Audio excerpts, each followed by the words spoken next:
Verset 4. Circoncisez-vous pour le Seigneur, l'Éternel, circoncisez vos cœurs, hommes de Juda. Et quand vous voyez Juda, c'est homme chrétien, femme chrétienne. Circoncisez-vous pour l'Éternel, circoncisez vos cœurs, hommes de Juda et habitants de Jérusalem. Voilà, habitants du corps de Christ. De peur que ma colère, c'est Dieu qui continue à parler, de peur que ma colère n'éclate comme un feu, n'éclate comme un feu, et ne s'enflamme sans qu'on puisse l'éteindre à cause de la méchanceté de vos actions. Regardez le feu qui a éclaté, qui a embrasé la Californie, qui embrase la Californie depuis des années. Le nouveau président, l'ancien nouveau président qui est au pouvoir actuellement, a ouvert les vannes qui arrosent toutes les vallées. Dans mon cœur, quand j'ai vu ça, je me suis dit quoi? Si Dieu va envoyer punir la Californie, faites-moi inonder. Mettez-moi la Californie sous l'eau. Il y aura le feu de Dieu sous l'eau là-bas pour embraser la Californie. J'espère que vous avez compris. Là où ce que je veux dire. Rien ne peut échapper à la volonté de Dieu. Mettez la Californie sous l'eau pour la protéger. Sous l'eau là-bas, Dieu va embraser. Est-ce que vous savez qu'il y a les volcans sous l'eau? Et quand le volcan éclate sous l'eau, c'est l'eau qui a une ébullition. Le volcan est tellement fort que malgré le fait que c'est sous l'eau, sous un lac, il y a quelque chose de terrible. Mais il y a une révélation ici. La circoncision, depuis le Jérémie, avait été établie comme une circoncision de cœur. Regarde le débat qu'il y avait au temps de Paul. Au point où Timothée, quelques frères étaient contraints de se faire circoncire à cause des Juifs qui voulaient se, se glorifier au travers aller maintenant dans les traditions judaïques. C'est le même débat qu'il y a dans cette communauté chrétienne par rapport à la circoncision.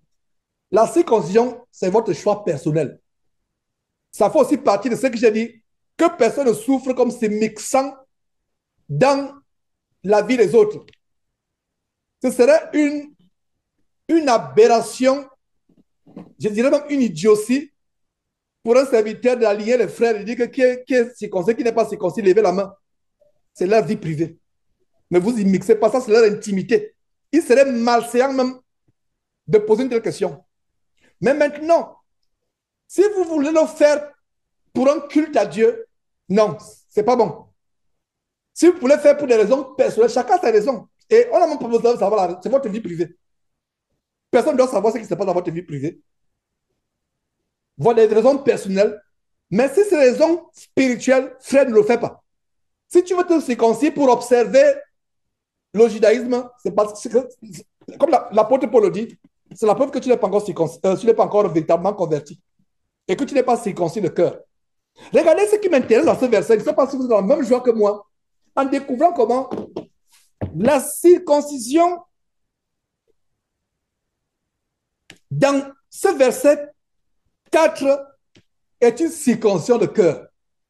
Donc, Jérémie reçoit la révélation et la donne au peuple, parce que c'est Dieu qui parle. Jérémie parle au peuple de la part de Dieu et il leur annonce une circoncision qui va au-delà de celle qui est charnelle, qui avait été instituée comme loi par Moïse. C'est tellement merveilleux, frères et sœurs. Jérémie montre qu'il y a une circoncision qui est au-delà de la chair, au-delà de sectionner le prépuce, mais qui est une circoncision du cœur. Et c'est cette circoncision que Dieu recommande que nous ayons. Circoncisez-vous pour l'Éternel. On le fait pour qui? Pour l'Éternel. Mais aujourd'hui, vous et moi, ce n'est pas physique. Notre circoncision aujourd'hui, homme, n'est pas un acte cultuel, un culte qu'on a à Dieu.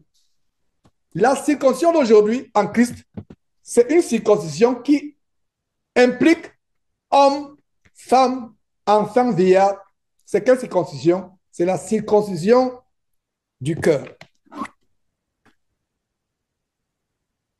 Verset 4. Circoncisez-vous pour l'Éternel. Faites quoi? Circoncisez vos membres? Non. Soulignez, circoncisez vos cœurs et encerclez cœur. Hommes de Juda et habitants de Jérusalem. Je voulais dire de Jésus-Christ. Et en effet, Jérusalem, c'est vous et moi, le corps de Christ. Pourquoi? De peur que ma colère n'éclate comme un feu et ne s'enflamme sans qu'on puisse l'éteindre à cause de la méchanceté de vos actions. Non, c'est toujours l'appel à la repentance.